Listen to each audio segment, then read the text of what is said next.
Kenny, let's get looking ahead to the weekend, of course. I think, as you all know, the next three fixtures are all going to be kicking off at 12:30. Does that affect preparations?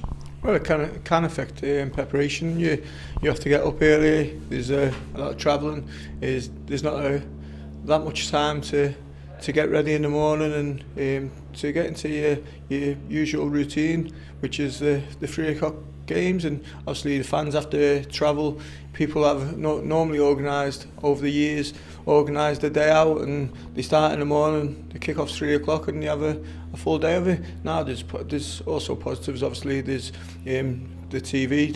Some people can get to 12:30 kick-off and get to a 3 o'clock game and watch more football. So there's positives and negatives with it. Obviously, we all know what's the state. You're entering for the next 6 or 7 weeks away. At the end of it, the reward is great, isn't it? If you can get over the white line. And of course, I don't think players will need motivating. No, they won't need motivating. I don't think they need motivating in any game. They're really professional, and the group of lads we've got is really good. So yeah, they live their lives 24/7 as professional footballers, and they'll continue to do that. Now the rewards at the end of the season, we got so close last year. We want to get closer than last year. We want to actually get out of this division, but as you said, we need to put the hard work in, and we need to live it properly and do everything we can to try and achieve our goal. There's no doubt about it. It's a terrific achievement so far to come off the back of what happened last year, to be right involved again in this year's race for promotion. As a part of that management team, and you've been there as a player as well, when the pressure mounts, is it hard to keep the players focused, or do you find it quite easy? No, I think it's easy. It's a cliche. You take every game as it comes. I think that's what we do. We prepare for different teams, whoever we're playing. We set up different ways, and we look at strengths and weaknesses of the opposition. But as a player, I'm sure they're focusing on what they're asked to do. They're part of the team, and their individual performances to help the team get over the line. You had a 6th place finish last year. Can that help you in your final run-in, that experience that you witnessed last time? It can help the experiences and reflecting on what happened and what we went through. Yeah, of course it can. But again, it's a different group of lads. It might be a different experience. We're not just looking for finishing 6. We're looking higher and beyond that. So as I said, we'll do everything we can to do our best to look at top 3, should I say. Supporters and reporters will be looking at the league table, there's no doubt about that. And what happened on Tuesday, quite a lot went your way. But for you, as a big part of the management team, it's all about being focused on yourselves. It's yourselves that can do it. That's right, and that's each game. We have to focus on us, and we can't control what happens outside here.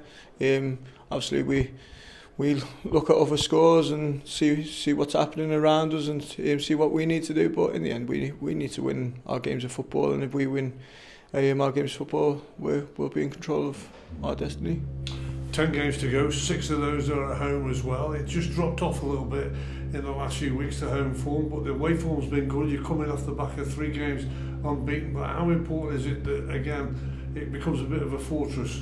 Yeah, we need it. It's massively that we definitely win our home games, and it's great that we get the crowd home and away behind us, and it's such a help when they're on our side, and the ground's bouncing and the players feel it, and it's just hard to stop. It just gives you that extra bit of energy when you need it, and when it's not going quite right, and you hear the crowd singing or cheering or backing you, and as long as we all stick together with the crowd on our side, I'm sure we're going in the right direction. As we mentioned, it is televised. It's the first one of those 3. It's Doncaster Rovers. We all know what was it like with them last year. You've also been there this season, and perhaps might deserve to bring the 3 points home. Didn't quite get the 3 points that day. So what are you expecting from them this time?